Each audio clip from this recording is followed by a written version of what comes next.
बुलढाणा जिल्ह्यामध्ये नुकत्याच झालेल्या गारपिटीमुळे रब्बी हंगामात गहू, हरभरा, मका, ज्वारी यासह फळबागांचं अतोनात नुकसान झालं असून शेतकरी मोठ्या आर्थिक संकटात सापडलाय।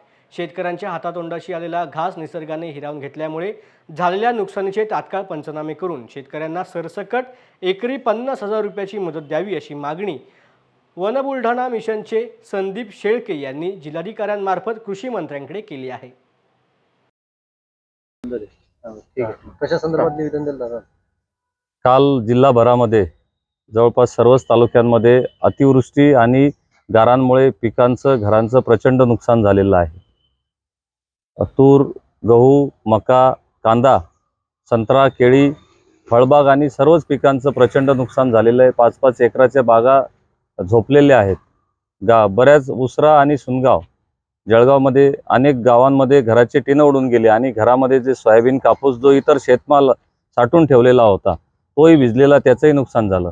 अनेक ठिकाणी इलेक्ट्रिक पोल पडले, पक्षी या ठिकाणी मृत्युमुखी पडले। म्हणजे अतोनात असं नुकसान शेतकऱ्यांचं कालच्या या वादळी पावसामुळे आणि गारांमुळे झालेलं आहे। तर सरकारनं सरसकट एकरी 50,000 रुपयांची तात्काळ मदत शेतकऱ्यांच्या खात्यात जमा केली पाहिजे अशी मी मागणी केली।